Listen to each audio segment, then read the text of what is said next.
Hi. In this episode of How We Got Here, we're going to look at some Cinco de Mayo history. But before we get there, we have to look at Dos de Mayo. So, Napoleon, he made an alliance with the Muslim Ottoman Empire in 1806 and then with Persia in 1807. Napoleon's victories across Europe caused Spain's King Charles IV to be unstable in his position regarding France. First, Spain was against France in 1793. Then Spain was for France in 1796. Then Spain was against France in 1803. And then Spain was for France in 1807. And so this vacillating caused instability. In 1807, Napoleon finally invaded Spain, beginning the draining Peninsula War. It frustrated the Spanish citizens, and it forced King Charles IV to abdicate on March 19th, 1808. And the throne was replaced with his son, King Ferdinand VII. So French troops proceeded to occupy Madrid. And when Spaniards gathered in protest, Napoleon brought in Muslim Mamluk cavalry to subdue them. So on 1808, on May 2nd, Dos de Mayo, the Mamluk Muslim cavalry charged into the Spanish population, brandishing their scimitar swords, slashing into the Spanish crowd. Over 500 protesters were hacked to death, crushing the Dos de Mayo uprising. Immediately afterwards, on May 6, 1808, Napoleon forced King Ferdinand VII to abdicate. Napoleon then installed his reluctant brother Joseph Bonaparte as the new King of Spain. Spanish America questioned if it should remain loyal to a Spanish throne with the French brother of Napoleon sitting on it. Compounding the situation, New Spain was Catholic, and Napoleon had been excommunicated by Pope Pius VII on June 10, 1809. Soon, in 1810, Spanish America began to declare independence from the French-controlled Spain. Simón Bolívar led the revolution, which eventually gave independence to Venezuela, Colombia, which included Panama, Ecuador, Peru, with the help of Don José de San Martín, and Bolivia, which was named for Simón Bolívar. The Constitution was written similar to the United States Constitution to create a Grand Colombia, sort of a United States of Central and South America, formed of Spanish states. It fell apart, though, when Simón Bolívar insisted on being president for life. Well, in America, U.S. President William Henry Harrison referred to Simón Bolívar in his inaugural address, March 4th, 1841. This is the old trick of those who would usurp the government of their country. In the name of democracy, they speak, warning the people against the influence of wealth and the danger of aristocracy. History, ancient and modern, is full of such examples. Bolívar possessed himself of unlimited power with the title of the country's liberator. The United States at this time was a different country. And so for a century and a half, prior to independence in America, citizens were schooled in self-government by their churches and their pastors. And Central and South America had not had that, being under a Catholic system. Simón Bolívar accused Spain of having kept the people of New Spain for centuries under a triple yoke of ignorance, tyranny, and vice. As a result, it was necessary that any new government will require an infinitely firm hand. So that was what was going on in the Central and South America with Simón Bolívar.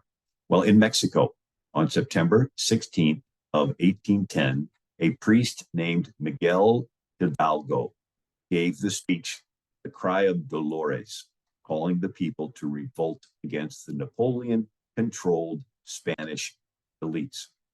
Hidalgo gathered nearly 90,000 poor farmers. Unfortunately, they were quickly defeated by the Spanish, trained in military tactics, at the Battle of Calderón Bridge in 1811. Hidalgo was executed. The revolution, though, continued, though until Spain had a Spanish general, Agustin de Iturbide, and he was on the Spanish side, but then suddenly he switched. And so Iturbide, with his leadership, gained Mexican independence from Spain in the year 1821. Unfortunately, rather than setting up a constitutional republic like the United States, Agustin de Iturbide set up a Mexican empire with himself ruling it as an emperor like Napoleon. And in 1824, Mexico adopted a constitution. In the following decades, Mexico struggled through 50 different governments. Santa Anna arose in power, and in his 40-year career, some called it the Age of Santa Anna, he ruled Mexico as president for 12 non-consecutive terms. So he was on again and off again. And he finally laid aside Mexico's constitution and made himself a despotic dictator. Santa Anna told the U.S. minister to Mexico, Joel R. Poinsett, 100 years to come, my people will not be fit for liberty. A despotism is the proper government for them, but there is no reason why it should not be a wise and virtuous one. Modeling himself after Napoleon, Santa Anna called himself the Napoleon of the West. Santa Anna crushed dissent, resulting in Texas declaring independence in 1836. And they wrote in the Texas Declaration, late changes made in the government by General Antonio Lopez Santa Anna, having overturned the constitution of his country, now offers as cruel alternative, either abandon our homes or submit to the most intolerable of all tyrannies. General Santa Anna led the Mexican army, and he losing the Mexican-American War 1848, resulting in Mexican secession. That's where Mexico gave up some land that became the western states of the United States. And in 1854, gave up Gadsden Purchase, a little bit of land, Arizona, New Mexico, where they could have a railroad to go transcontinental. In 1853, Santa Anna exiled a young leader who was challenging his power, Benito Juarez. The next year, Benito Juarez returned, led the Revolution of Ayotla, ousting Santa Anna. An aspect of Mexican politics involved the church. And so originally the Catholic Church in Latin America saw its political responsibility as limiting the conscience of the ruling elites. And so it was saying, in other words, be nice to the poor people because you're going to be held accountable to God. And so they served a function. But during the Benito Juarez Revolution, the people of Mexico wanted an immediate change, and they viewed the church as somehow being complicit to maintaining the status quo of the poor people staying poor. And so in 1856, Benito Juarez, backed by Freemason leaders, led a war of reform against the church. Religious orders were suppressed, church property was confiscated, and religious clergy were denied rights. Once he became president, Benito Juarez stopped paying interest on Mexico's debt to Spain, Great Britain, and France.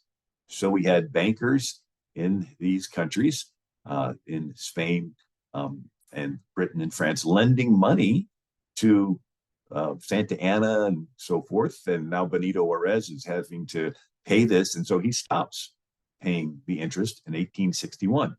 This resulted in these European countries planning an invasion of Mexico.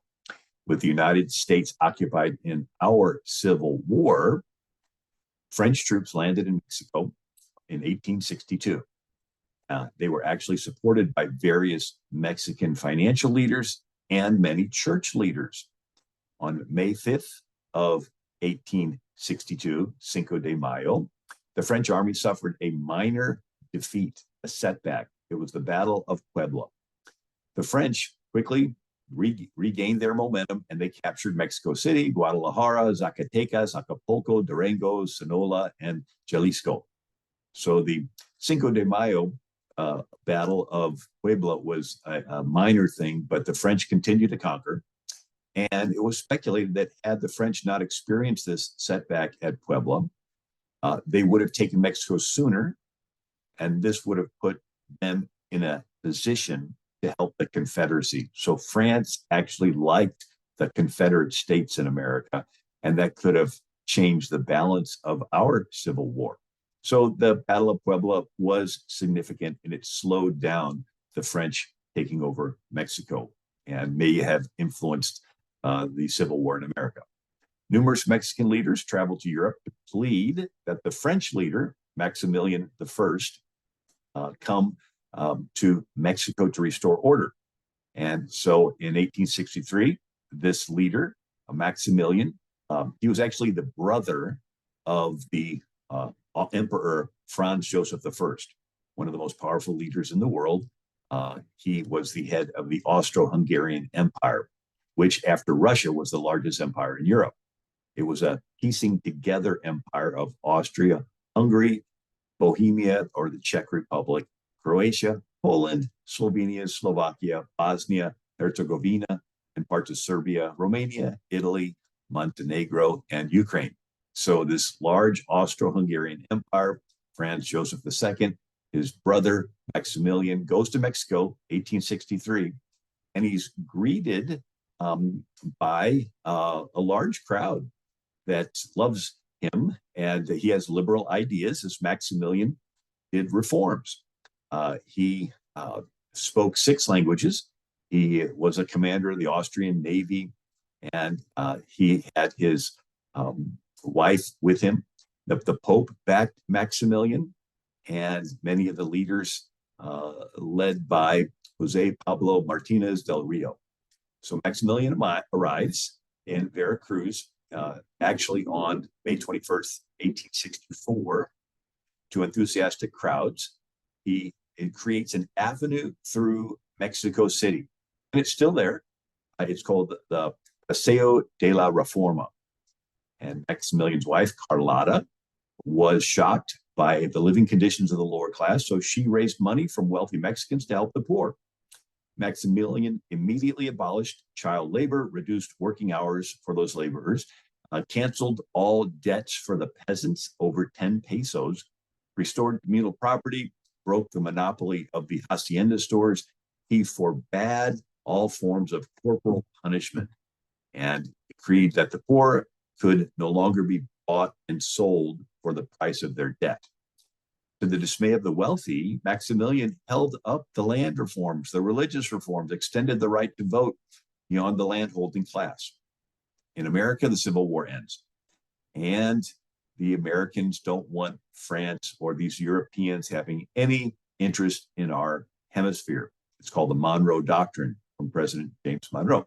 So the U.S. put diplomatic pressure on France's Napoleon III to abandon support of Maximilian and withdraw French troops from Mexico.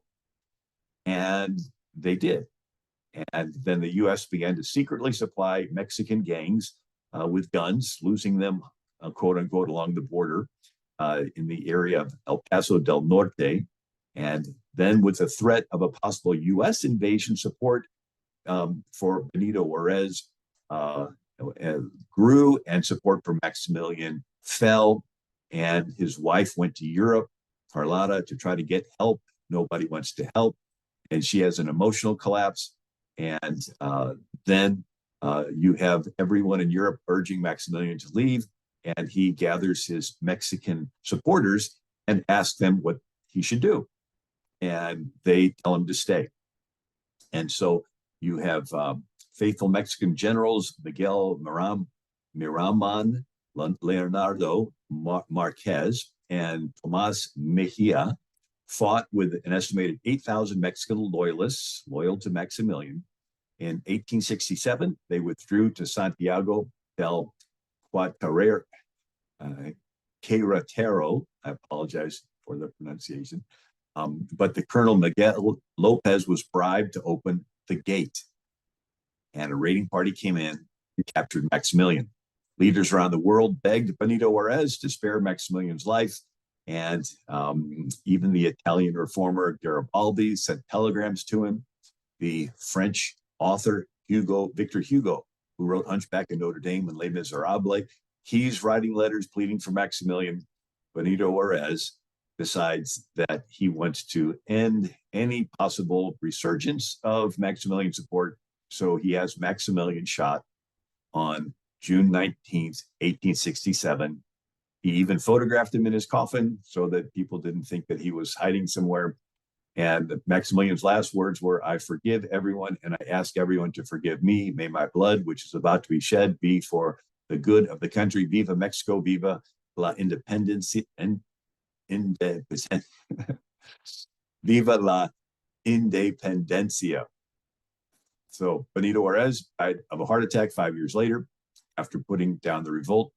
A young leader named Porfirio Diaz becomes the next president, and he has a revolt by Francisco Madero. Madero's murdered in a coup in 1913 by Victoriano Huerta, which started another civil war.